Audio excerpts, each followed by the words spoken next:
দেশের নিরাপত্তা ইস্যুতে কোনো দেশের সাথেই সমঝোতায় যাবে না সরকার। ভূ রাজনৈতিক ইস্যুতে ভারতের সাথে যেমন সম্পর্ক থাকবে তেমনি পাকিস্তানের সাথেও থাকবে। সচিবালয়ে সংবাদ সম্মেলনে এসব কথা জানিয়েছেন প্রধানমন্ত্রীর উপদেষ্টা ডক্টর জাহিদুর রহমান। অন্তর্বর্তী সরকারের বিরুদ্ধে ওঠা দুর্নীতির তদন্ত করা হবে বলেও জানিয়েছেন তিনি। ২৪-এর ৫ আগস্ট আওয়ামী লীগের পতন, দেশ ছেড়ে শেখ হাসিনার ভারতে আশ্রয় নেয়া, এরপর থেকে ভারতের সাথে সাপে নেউলে সম্পর্ক শুরু হয় অন্তর্বর্তী সরকারের।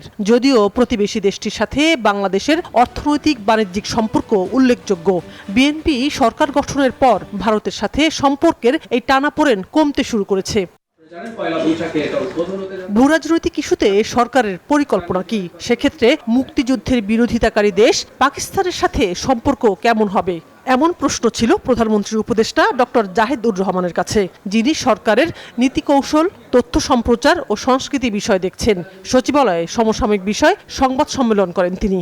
স্পেসিফিকলি বলি, পাকিস্তানের সাথে আমাদের যেহেতু যুদ্ধের সময়কার স্মৃতি আছে, কিন্তু পাকিস্তানের সাথে আমাদের যে কোনো ধরনের কর্মকাণ্ড চলতে পারে। তবে ৭১-এর কথা বলছি, সেটা নিয়ে তারা অফিসিয়াল আরো কথা বলুন, এটা যেমন চলতে থাকবে, তার সাথে আমাদের সব রকম এনগেজমেন্ট, ব্যবসা বাণিজ্য সহ সবকিছু আমরা কন্টিনিউ করে যাব। তবে আমাদের একটা সিরিয়াস জায়গা আছে, সেটা হচ্ছে কোনো দেশের, সেটা যে দেশই হোক না কেন, তার কোনো সিকিউরিটি ইস্যুতে আমাদের কোনো রকম কোনো দিক থেকে যাতে কোনো রকম কোনো সমস্যা না হয়। পাল্টা আমরাও চাইবো আমাদের কোনো রকম কোনো সিকিউরিটি ইস্যুতে যাতে কোনো অন্য কোনো দেশের দিক থেকে কোনো রকম কোনো সমস্যা না। এটা হচ্ছে আমাদের একটা মূল বটম লাইন।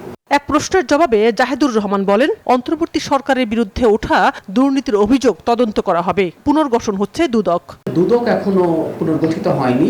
দুদক পুনর্গঠিত হলে দুদক এই কাজগুলো দুদকের মাধ্যমে শুরু হবে। কারণ দুর্নীতি মানে এটা কে করেছে সেই ইস্যু না। ইভেন এই সরকারের সময়ও এই দুর্নীতি আছে কিনা, এই দুর্নীতি হ্রাস যেহেতু এই সরকার টানতে চায়, এই সরকারের মধ্যেও এসব হচ্ছে কিনা সেই খোঁজ খবর অবশ্যই রাখা হবে। অটোরিকশার ব্যাটারি চার্জে অতিরিক্ত বিদ্যুৎ খরচ হয়। এই যান নিয়ন্ত্রণে সরকারের পরিকল্পনা জানতে চাইলে উপদেষ্টা বলেন, অটোরিকশা অবশ্যই নিয়মের মধ্যে আনা হবে। এটি শুধু বিদ্যুতের বিষয় নয়, সড়ক নিরাপত্তার সঙ্গেও জড়িত। অটোরিকশাকে আসলে রেগুলারাইজ করতেই হবে। এটা শুধুমাত্র বিদ্যুতের ইস্যু না, এগুলো একসময় গলিতে চলতো, ৫ আগস্টের পরে এগুলো মেইন রোডেও চলে এসছে। শানাজি ইয়াসমিন, নিউজ 24, ঢাকা।